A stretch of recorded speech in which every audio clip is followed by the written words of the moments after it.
এখন তো শেখ হাসিনা নেই, এখন তো আওয়ামী লীগ নেই, এখন তো যুবলীগ নেই, এখন তো ছাত্রলীগ নেই। তাহলে কারা এর সাথে জড়িত?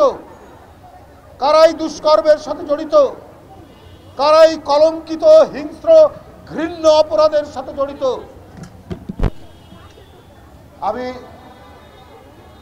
তত্ত্বাবধায়ক সরকারের প্রধানের কাছ থেকে আমরা জানতে চাই, জাতীয়তাবাদী মহিলা দলের সমস্ত মহিলা নেত্রী যারা রয়েছেন, নেতাকর্মীরা রয়েছেন, তারা জানতে চায়, আমরা সাধারণ মানুষ জানতে চাই।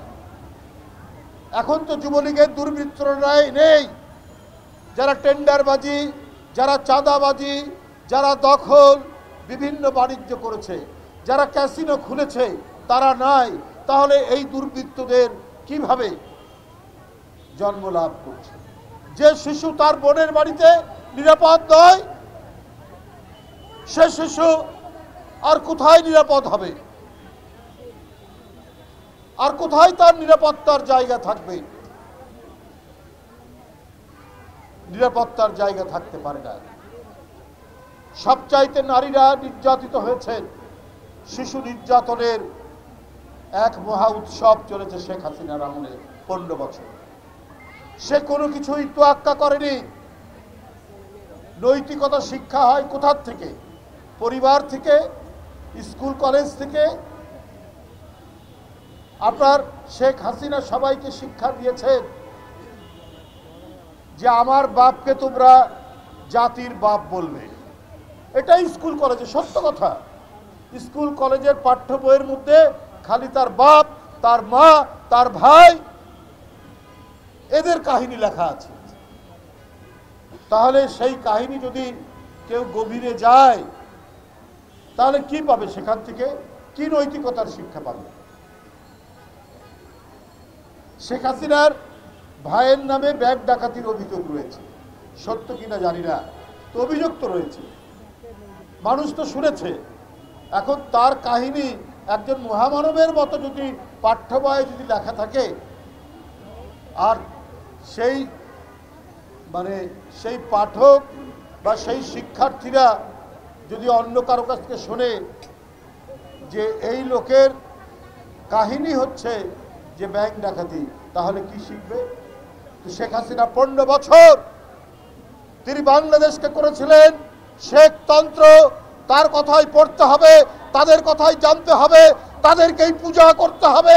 এইভাবেই এমন একটি ভয়ঙ্কর রাষ্ট্র গড়ে তুলেছিলেন যেখানে নীতি, নৈতিকতা, বড়দের প্রতি শ্রদ্ধা, ছোটদের প্রতি স্নেহ এবং সমাজের শান্তি শৃঙ্খলা নৈতিকতার কোনো বালাই রাখেননি। এক একজন মন্ত্রী আপনার লোটাস কামাল হাজার হাজার কোটি টাকা ব্যাংক থেকে তার লুটের কাহিনী আমরা পড়ছি।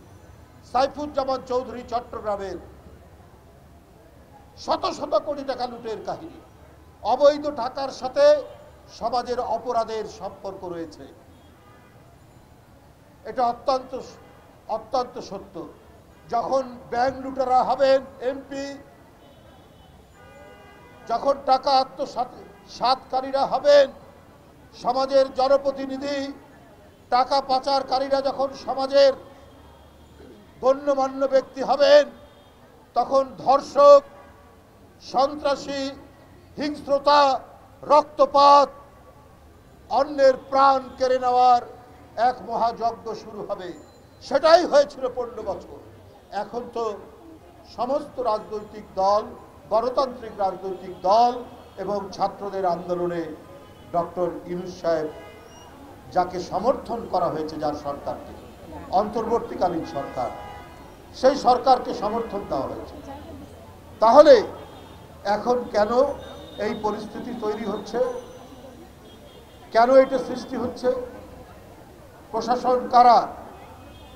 আমরা অনেকবারই বলেছি, কোনো দিনই সমাজে ধর্ষণ, খুন, জখম, দুর্নীতির প্রসার ঘটবে না যদি না আপনার প্রশাসন ঠিক হয়। যদি প্রশাসন ঠিক থাকতো তাহলে এইটি হতো না। আজকে তো আমরা অনেকেই বঞ্চিত ছিলেন শেখ হাসিনার আমলে।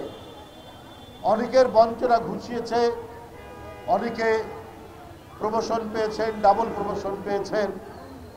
তো আপনাদের মধ্যে যে ক্ষোভ ছিল সেই ক্ষোভ তো থাকার কথা নয়। তাহলে তৃণমূলে, ইউনিয়নে, ওয়ার্ডে, থানায় সেইখানে আপনার প্রশাসনের কর্তৃত্ব প্রয়োগ হচ্ছে না কেন? এটা তো একটা বড় প্রশ্ন। এবং এর দায়িত্ব যাবে অন্তর্বর্তীকালীন সরকারের। অন্তর্বর্তীকালীন সরকার, আমরা যদি কোনো অভিযোগ করি এটাকে ওনারা ব্যক্তিগতভাবে নেয়, ব্যক্তিগতভাবে নিয়ে কোনো কোনো ক্ষেত্রে খুব কৌশলে তারা প্রতিশোধ গ্রহণ করার চেষ্টা করে। কিন্তু প্রকারান্তরে কি হচ্ছে? প্রকারান্তরে হচ্ছে আজকে ধর্ষণের পরিমাণ বেড়ে গেছে। আজকে নারীরা নিরাপদ নয়। আজকে আপনার মেয়েকে স্কুলে পাঠিয়ে তার প্রত্যাবর্তন কিভাবে হবে? সে ক্ষতবিক্ষত হয়ে বাসায় ফিরবে, স্বাভাবিকভাবে বাসায় ফিরবে, তার কোনো নিরাপত্তা নেই।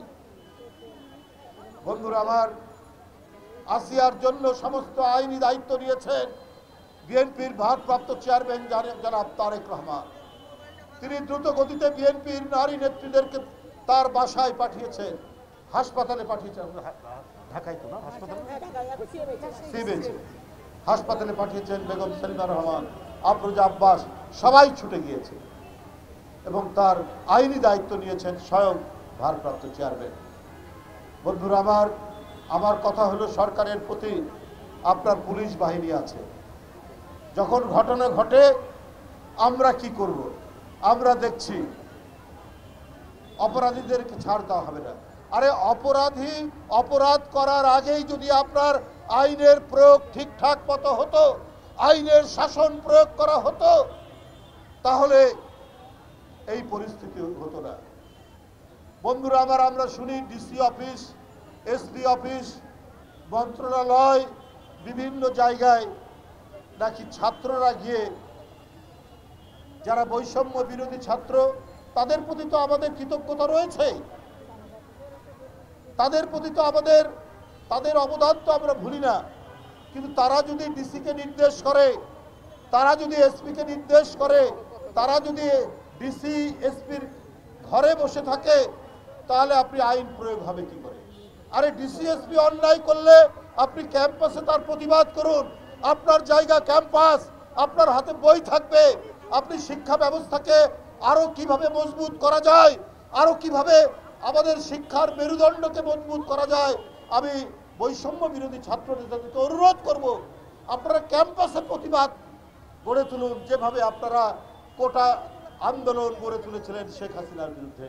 আপনার কাজ না এসপির রুমে গিয়ে সেইখানে গিয়ে তাদেরকে তদারকি করা, আপনার কাজ না ডিসির রুমে গিয়ে তদারকি করা, আপনাদের কাজ না বিভিন্ন মন্ত্রণালয়ে গিয়ে সেইখানে তদারকি করা। তাহলে একটা কথা আছে না, বন্যেরা বনে সুন্দর, এই শিশুরা মাতৃ করে। ছাত্রদের কাজ ক্যাম্পাসে, ছাত্রদের কাজ ক্লাসরুমে, ছাত্রদের কাজ লাইব্রেরিতে। আপনারা এক বিশাল আন্দোলনের মধ্যে দিয়ে জমি কাঁপানো, ভূমি কাঁপানো, মৃত্তিকা কাঁপানো আন্দোলন আপনারা তৈরি করেছেন। কিসের জন্য? এই দেশে মেধাবীদের মূল্যায়ন করা, এই দেশে যাতে উন্নত মানের শিক্ষা ব্যবস্থা তৈরি করা যায়, তার জন্য আপনাদের আরো আন্দোলন গড়ে তুলতে হবে। এবং সমাজে যারা কাজ করবে না, সমাজে যারা দুর্নীতি করবে, সমাজে যারা নিষ্ক্রিয় হয়ে বসবে, প্রশাসনের লোকরা, তাদের বিরুদ্ধে আপনারা কথা বলুন, প্রতিবাদ করুন। এইটাই যুগ যুগ ধরে বিশ্ববিদ্যালয় শিক্ষা প্রতিষ্ঠানে হয়ে এসেছে। তাহলে আপনি দেখবেন যে সমাজ থেকে ক্রিমিনাল, অপরাধী, ধর্ষক এবং চোর, ডাকাত, দস্যুতা অনেক কমে যাবে। যাই হোক, আমি আর বক্তব্য দীর্ঘায়িত করতে চাই না। আমরা আবারও সরকারের প্রতি বলতে চাই, যেটি আমাদের জাতীয়তাবাদী মহিলা দলের সভানেত্রী আফরোজা আব্বাস সহ বলেছেন, দ্রুততম সময়ের মধ্যে আসিয়ার উপর জুলুমকারীদের দৃষ্টান্তমূলক শাস্তি হয়। যে দৃষ্টান্ত দেখে অন্যান্য অপরাধীরা, অন্যান্য ধর্ষকরা, অন্যান্য দস্যুরা, তাদের হৃদয়ে হৃৎকম্পন তৈরি হয়।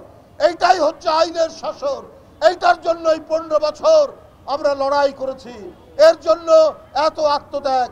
এই জন্য আরেক দস্যু প্রধানমন্ত্রী বেগম কি বলে শেখ হাসিনা, তাকে বাংলাদেশ থেকে বিতাড়িত করা হয়েছে।